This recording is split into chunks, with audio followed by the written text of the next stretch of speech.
So hello guys. तो आज हम जो करने जा रहे हैं वो है हाउस रॉबरी वाला क्वेश्चन, जो लीड कोड में डायनामिक प्रोग्रामिंग के ऊपर एक बहुत अच्छा क्वेश्चन है। तो इस क्वेश्चन को पहले हम रिकर्सिव सॉल्यूशन इसको फाइंड करने की कोशिश करेंगे। उसके बाद इसका डायनामिक प्रोग्रामिंग में अब डायनामिक एक डीपी एरे ले सकते हैं, फिर उसको स्टोर कर सकते हैं। रिकर्सिव सॉल्यूशन को वो चेंज करना डायनामिक प्रोग्रामिंग सॉल्यूशन में वो तो उतना टास्क नहीं होता, बहुत ईजी होता है। तो पहले हम रिकर्सिव सॉल्यूशन ट्राई करने की कोशिश करेंगे और देखेंगे कि रिकर्सिव सॉल्यूशन क्यों सबमिट नहीं होता लीड कोड पे। अगर आप इस क्वेश्चन को पढ़ोगे तो यहाँ पे बोला गया है कि एक एरे है और वो एरे आप स्ट्रीट के ऊपर हाउसेस मान सकते हो और हर एक घर में कितना वैल्यू ऑफ अमाउंट है वो लिखा है।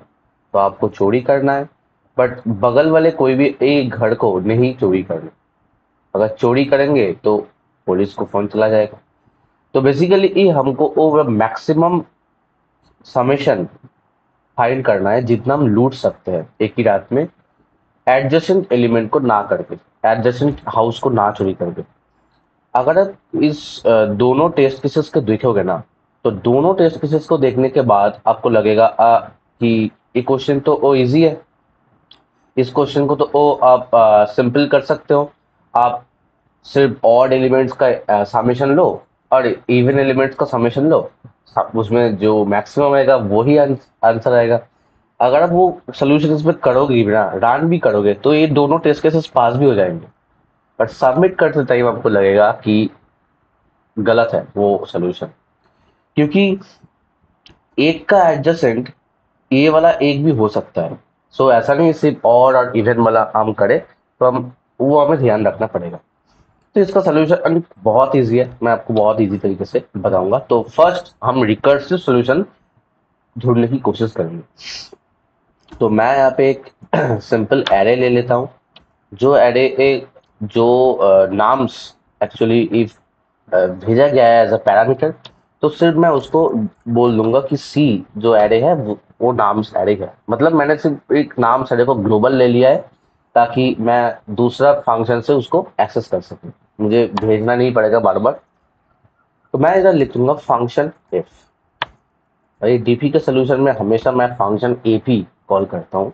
तो हम इसमें सिर्फ इंडेक्स भेजेंगे, तो हम सिर्फ आई भेजता है। हम जीरो से स्टार्ट करेंगे आइटरेट करना पूरा एरे के ऊपर। अब डायरेक्ट सोल्यूशन मैं मैं समझा समझा के आपको सोल्यूशन बता रहा हूँ। तो पहले अब सब कुछ भूल जाओ, तो बेस केसेस पे ध्यान दो कि बेस केसेस क्या होना चाहिए। बेस केस सिंपल है कि अगर आई का जो वैल्यू है वो अगर greater than equal to c dot length हो जाए, तो ही हम बता देंगे कि हाँ ये तो ओ गलत हो गया है। अब तो आई का जो वैल्यू है वो तो एरे से ही निकल गया है, तो उस टाइम हम कर देंगे रिटर्न जीरो। हमको आगे नहीं जाना क्योंकि एरे तो खत्म हो चुका है। आगे जाके क्या ही करेंगे, तो आई का जो वैल्यू है वो सी डॉट लेंथ के ऊपर डॉट इक्वल टू नहीं होना चाहिए। तो एक बात हो गई। दूसरा है कि अगर जो सी डॉट लेंथ है उसका वैल्यू ही इक्वल टू वन, कि एक ही एलिमेंट है, तो अगर एक ही एलिमेंट है तो उसको ही हम रिटर्न कर देंगे। हम उस बारी को सिर्फ चोरी करेंगे, किसी और बारी को किसी और घर को हम चोरी नहीं करेंगे। तो इधर से हम रिटर्न कर देंगे सी ऑफ जीरो, जो इनिशियल एलिमेंट है, जो वो पहला एलिमेंट है, उस पर हम रिटर्न कर देंगे। और यहाँ पे एक आपको थोड़ा दिमाग लगाना पड़ेगा। तो आपको मैं एक बात बता रहा हूँ, एक चीज आप देखो। एक्चुअली जो अगर आप वन को लेते हो तो आप दो को नहीं ले सकते। अगर आप वन को लेते हो तो आपको जो करंट इंडेक्स है उसको दो स्टेप आगे जाना होगा, क्योंकि आप दो को तो नहीं ले सकते। अगर आप वन को लेते हो तो आपको दो स्टेप आगे जाना पड़ता है। तो मैं यहाँ पे सिंपल सिर्फ इतना लिखूंगा जितना मुझे समझ आया कि मैं वन को इंक्लूड कर रहा हूं। ठीक है, तो मैं मुझे क्या करना है, मुझे करंट एलिमेंट को तो लेना ही है, और इधर हमको रिकर्सिव कॉल करना है। वहां पे जाके i+2 कर दूंगा। बहुत इजी समझ आया। मैं रिकर्सन को बोल रहा हूं, मुझे कुछ फर्क नहीं पड़ता तुम कहां से समेशन करोगे, कहाँ कि कैसे करोगे मुझे कुछ फर्क नहीं पड़ता। मैं तुम तीन, ये जो एलिमेंट है तीन तक सारा एलिमेंट शाम करके आओ, मैं उसमें सिर्फ एक को जोड़ दूंगा, बस मेरा इतना काम है, मुझे फर्क नहीं पड़ता रिकर्शन तुम कैसे करोगे। ये एक केस हो सकता है। और एक केस हो सकता है कि मैं एक को ना लूं, मुझे दो दो से लेना है, तो अगर मैं करंट एलिमेंट को ना लूं तो मैं नेक्स्ट एलिमेंट को ले सकता हूं। तो बेसिकली करंट एलिमेंट को मैं ऐड नहीं कर रहा हूं मेरे समेशन पे, तो मैं नेक्स्ट एलिमेंट के ले सकता हूं। तो इस टाइम हम आई को एक इंडेक्स से इंक्रीज कर सकते हैं। तो उस केस में, इंक्लूड केस में हमें दो इंडेक्स इंक्रीज किया, और अगर हम एक्सक्लूड करें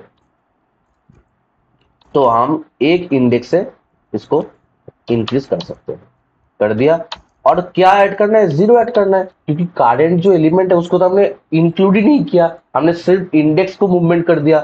हमें सिर्फ जीरो ऐड करना है, कुछ ऐड ही नहीं करना है एक्चुअली। और इधर से रिटर्न करना है जो भी इन दोनों में मैक्सिमम आएगा उसको हमें रिटर्न करना होगा, क्योंकि हमें मैक्सिमम एलिमेंट चाहिए। ओके, हो गया। और अब क्या करना है, सिर्फ इधर से ए रिटर्न ऑफ फंक्शन कॉलिंग करना है, जीरो ओ सेंड करना है, क्योंकि हम इनिशियल स्टेप से आइटरेशन स्टार्ट करें। तो देखते हैं। टेस्ट पास हो गए। बट अगर आप सबमिट करोगे तो पता ही है लीड कोड, अगर आप ऑप्टिमाइज सोल्यूशन नहीं दोगे तो इसमें टीएलई आ जाता है। ठीक है, तो इसमें आ गया टीएल, एक्सपेक्टेड है। अब टीएलई आ रहा है इसका मतलब ये नहीं कि ये क्वेश्चन गलत है, सबको पता ही है कि क्वेश्चन का ऑप्टिमाइजेशन उतना अच्छे से नहीं हुआ है। तो ना अगर हम बोले कि टीएलई आ क्यों गया, इस क्वेश्चन का टाइम कॉम्प्लेक्सिटी कितना है। अगर आप टाइम कॉम्प्लेक्सिटी आपको कैलकुलेट करना आता है तो आप करके देख सकते हो, इसका time complexity approximately 2 to the power n आ रहा है, क्योंकि हम बहुत सारा कंप्यूटेशन एक साथ बार बार कर रहे हैं, राइट। तो हमको नहीं चाहिए, हमको मिनिमाइज करना पड़ेगा। तो इसके लिए हम इंट्रोड्यूस करेंगे डीपी को, और डीपी को इंट्रोड्यूस करना बहुत इजी है रिकर्सिव सॉल्यूशन में। पहले आप रिकर्सिव सॉल्यूशन लिखो, फिर डीपी इंक्लूड कर दो।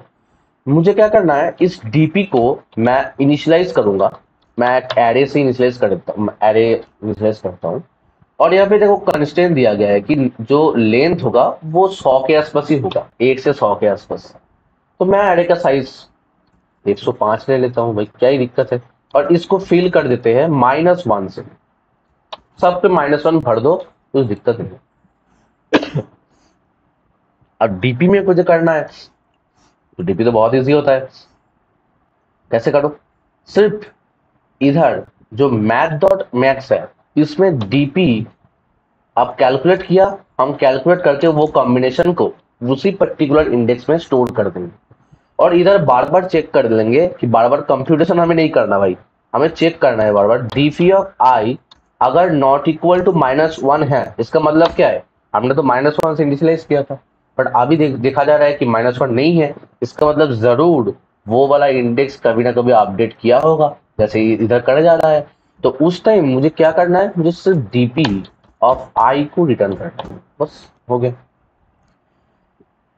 उस केस में आप सबमिट करके देखते हैं कि हो रहा है कि नहीं हो रहा। अगर नहीं हो रहा है तो हो गया, तब हम डिबग कर लेंगे, देखते हैं। यस, सबमिट हो गया। अब क्वेश्चन है कि सबमिट क्यों नहीं हुआ है, सबमिट क्यों हो रहा है, क्योंकि अभी इसका टाइम कॉम्प्लेक्सिटी बीगो एन है, क्योंकि हम हर एक सब प्रॉब्लम्स को सॉल्व इधर नहीं कर रहे, हम जो प्रॉब्लम्स ऑलरेडी कैलकुलेटेड है उसी प्रॉब्लम को हम स्टोर कर रहे हैं डीपी एरे में। तो इसी तरह के आप एक क्वेश्चन कर सकते हो। पहले रिकर्सिव सॉल्यूशन फाइंड करने की कोशिश करो, अगर वो सक्सेसफुल हो जाता है तो डीपी करना बहुत ईजी है। थैंक यू गाइस, आप इसको सब्सक्राइब कर दीजिए अगर आपको अच्छा लगे।